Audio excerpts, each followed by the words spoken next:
कहानी की शुरुआत होती है एक जू से, जहां कुछ शिकारियों ने घुसकर एक शेर का बच्चा चुरा लिया। उस बच्चे को पिंजरे में कैद करके एक हवाई जहाज में ले जाया जा रहा था। इसके बाद हम एक 25 साल की लड़की एल्मा को देखते हैं जो पियानिस्ट बनना चाहती है। उसे जानवर भी बहुत पसंद थे। एक दिन वो एक आइलैंड पर घूमने जा रही थी। असल में ये आइलैंड उसके दादा का था। उसके दादा ने उसे कई साल पहले गोद लिया था और अब उनकी मौत के बाद ये आइलैंड एल्मा को विरासत में मिला है। आइलैंड पर अंकल जो ने उसका स्वागत किया। वहाँ पर एक बहुत सुंदर सा घर था। उसने फैसला किया कि वो आज की रात इसी आइलैंड पर गुजारेगी। रात के समय अपने दादा की वीडियोस देखकर एल्मा का दिल भर आया। एक वीडियो में उसके दादा ने बताया कि स्नो नाम की एक मादा भेड़िया कुछ साल पहले न जाने कहां से इस आइलैंड पर आ गई थी और समय के साथ उन दोनों में गहरी दोस्ती हो गई। दादा ने एल्मा से कहा कि वो भी स्नो को ढूंढकर उससे दोस्ती कर ले। उस रात शेर के बच्चे वाला प्लेन बेहद खराब मौसम की वजह से उसी आइलैंड पर क्रैश हो गया। क्रैश की आवाज सुनकर एल्मा डर गई और उसने बाहर जाकर देखा, लेकिन वो आइलैंड बहुत बड़ा था तो उसे कुछ नहीं मिला।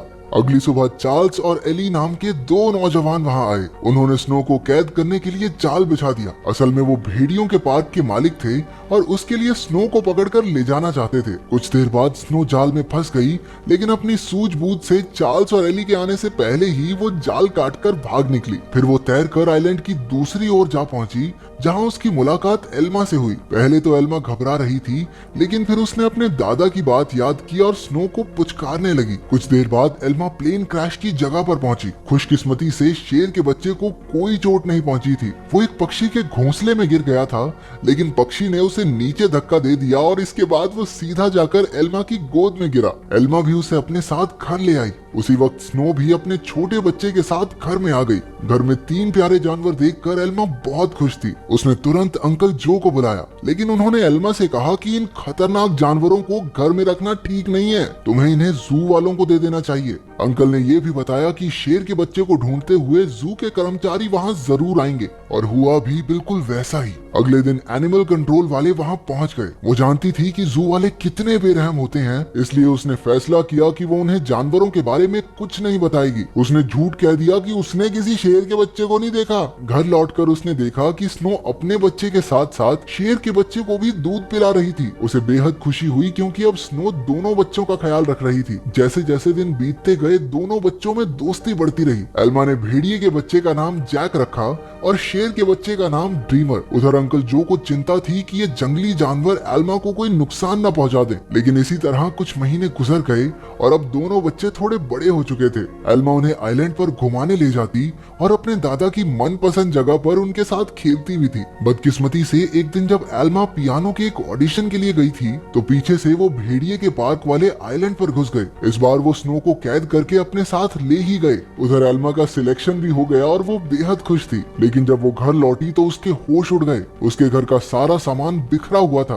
क्योंकि दोनों बच्चे भूख की वजह से परेशान हो गए थे। एल्मा ने स्नो को ढूंढने के लिए पूरा आइलैंड छान मारा, लेकिन स्नो तो वहाँ थी ही नहीं। अब उसे ही बच्चों का पेट भरना था, इसलिए उसे ना चाहते हुए भी अपनी पियानिस्ट की नौकरी छोड़नी पड़ी। एक दिन अंकल जो फिर से वहाँ आए और खूंखार जानवरों को अब तक वहाँ देखकर गुस्से से भर गए। उसने एल्मा से उसी वक्त जानवरों को जू में भेजने को कहा, लेकिन एल्मा ने उन्हें समझाया कि उसके दादा की यही इच्छा थी कि वो जानवरों के साथ रहे, और फिर जू में न जाने इन मासूमों पर कितने अत्याचार होंगे। आखिरकार अंकल जो भी मान गए और एल्मा को गले से लगा लिया। अब उनका सारा समय जानवरों को खाना खिलाने और उनका पूरा ध्यान रखने में जाता था। एल्मा को जैक और ड्रीमर से बहुत प्यार था और बदले में जानवर भी उस पर जान छिड़कते थे। देखते ही देखते 1 साल गुजर गया और अब दोनों जानवर बड़े हो गए थे। अंकल जो शहर से उनके लिए मांस लाया करते थे, लेकिन उनके पास जाने में उन्हें डर लगता था। उन्होंने फिर से एल्मा को समझाया कि इनके साथ रहना खतरे से खाली नहीं है, लेकिन एल्मा किसी कीमत पर उन्हें छोड़ने को तैयार ही नहीं थी। एक दिन एक माँ बेटी कश्ती में आइलैंड के नजदीक आए। उन्हें देखकर जैक उनके पास जाने लगा। जैसे ही एल्मा ने ये सब देखा, वो जैक को रोकने के लिए भागी, लेकिन वो एक पत्थर से टकराकर नीचे गिर गई और उसके सर में चोट लगने की वजह से वो उसी वक्त बेहोश भी हो गई। वो माँ बेटी ये सब नहीं देख पाई और वापस कश्ती में चली गई। कुछ ही देर में जैक और ड्रीमर एल्मा के पास आए और उसे उठाने की बहुत सी कोशिशें की, लेकिन कोई फायदा नहीं हुआ। वो कई घंटों तक जोर जोर से आवाजें लगाकर मदद के लिए पुकारते रहे, लेकिन कोई नहीं आया। जल्द ही रात हो गई और दोनों जानवर एल्मा से सटकर बैठ गए। उन्होंने पूरी रात जागकर एल्मा को गर्माहट दी। अगली सुबह अंकल जो ने एल्मा को कई बार कॉल की, लेकिन कोई जवाब न मिलने पर वो समझ गए कि कुछ तो गड़बड़ जरूर है। वो तुरंत आइलैंड पर पहुंचे। उन्हें लगा कि जरूर इन जंगली जानवरों ने एल्मा पर हमला कर दिया होगा, इसलिए उन्होंने एनिमल कंट्रोल वालों को कॉल कर दिया। लेकिन जब उन्हें एल्मा बेहोश मिली और जानवरों को उसकी रक्षा करते देखा तो उन्हें अपनी इस हरकत पर बहुत पछतावा हुआ। इसके बाद जब एल्मा को हॉस्पिटल ले जाया गया तो डॉक्टर ने उन्हें बताया कि अगर जैक और ड्रीमर ने उसे गर्माहट न दी होती तो शायद वो आज जिंदा न होती। उधर एनिमल कंट्रोल वालों ने जैक को पकड़कर इलाई और चार्ल्स को सौंप दिया। उन्हें एहसास हो गया कि जैक तो स्नो का ही बच्चा है। वहीं ड्रीमर को एलन नाम के एक आदमी को बेच दिया गया जो एक जू चलाता था। एलन बहुत बेरहम आदमी था जो अक्सर अपने जानवरों को पीटा करता था, लेकिन अपने बाप से बिल्कुल उल्टा उसका बेटा रैफा बहुत नरम दिल का था।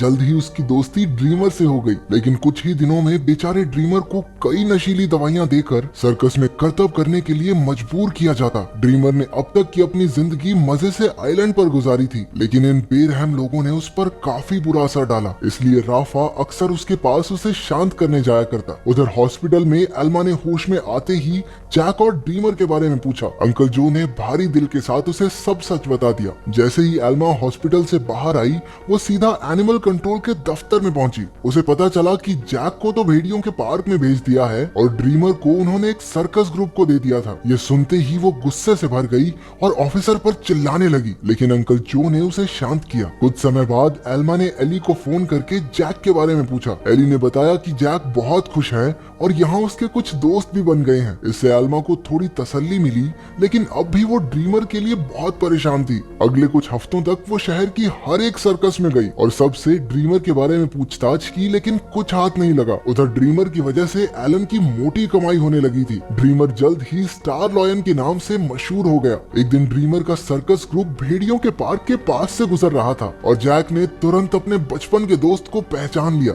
जैक अपनी सूझबूझ से पिंजरे से बाहर निकल गया। एली ने जब ये देखा तो वो समझ गया कि जैक बेहद समझदार है और वो जरूर कुछ न कुछ ढूंढ रहा है। जल्द ही जैक उस तक पहुंच गया जिसे वो ढूंढ रहा था। उसने बड़ी चालाकी से ड्रीमर को भी पिंजरे से छुड़ा लिया। इतने महीनों के बाद एक दूसरे से मिलने पर दोनों जमकर खेले। जब एलन को ड्रीमर के भागने का पता चला तो उसने गुस्से में बेहोश करने वाली बंदूक निकाल ली। उसके बेटे रैफा ने उसे रोकने की बहुत कोशिश की, लेकिन लालची एलन ने उसकी एक न सुनी। हार कर रैफा भी ड्रीमर को ढूंढने एलन के साथ चल पड़ा। एलन ने एली को भी ड्रीमर के बारे में बताया। अब वो समझ गए थे कि जैक और ड्रीमर दोनों साथ ही हैं। इसी वजह से पूरे शहर में हाई अलर्ट जारी कर दिया गया। उस शाम एली ने एल्मा को सब कुछ बताया और कहा कि एनिमल कंट्रोल वाले दोनों जानवरों के पीछे पड़े हैं। ये सुनकर एल्मा घबरा गई, लेकिन एली ने बताया कि उन्होंने जैक के शरीर में एक ट्रैकर फिट किया था। जैक और ड्रीमर की आखिरी लोकेशन एक जंगल के आसपास थी। अब एल्मा और एली ने मिलकर जानवरों को ढूंढने का फैसला किया। उधर दोनों जानवर शहर में खुलेआम घूम रहे थे, इसलिए पुलिस ने शूट एट साइट के ऑर्डर्स दे दिए।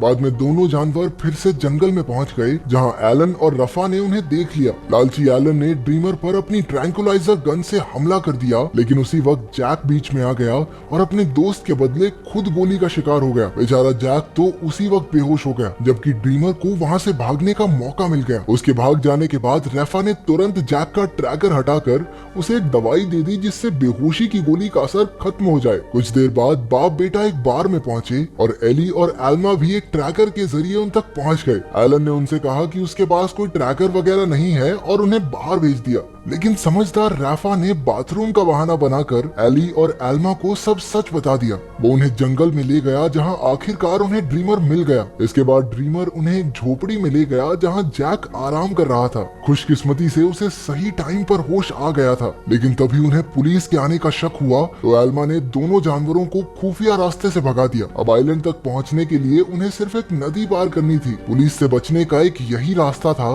लेकिन वहाँ कोई कश्ती नहीं थी, इसलिए सबको तैर कर ही जाना होगा। जैक तो उसी वक्त फुर्ती से नदी में तैरने लगा, लेकिन ड्रीमर पानी से डरता था। एल्मा ने उसे हिम्मत देने की बहुत कोशिश की, लेकिन ड्रीमर वापस जंगल की ओर मुड़ गया। जैसे ही जैक और एल्मा तैर रहे थे, उन्हें बंदूक चलने की आवाज सुनाई दी। इसका मतलब ये था कि ड्रीमर अब इस दुनिया में नहीं रहा। आइलैंड पर पहुंचकर एल्मा फूट फूट कर रोने लगी, लेकिन ड्रीमर अचानक उसके सामने आ गया। असल में वो जंगल में पुलिस वालों को भटकाने के लिए गया था। उसे जिंदा देखकर सभी खुशी से झूम उठे। आखिर एल्मा ने जैक और ड्रीमर के लौटने की खुशी में पार्टी में पियानो बजाया। अब उनका परिवार पूरा हो गया था। अंत में एल्मा ने सबको अपने प्यारे जानवरों की कहानी बताई, जिससे सभी लोगों के दिल भर आए और वो तीनों खुशी खुशी फिर से एक साथ रहने लगे।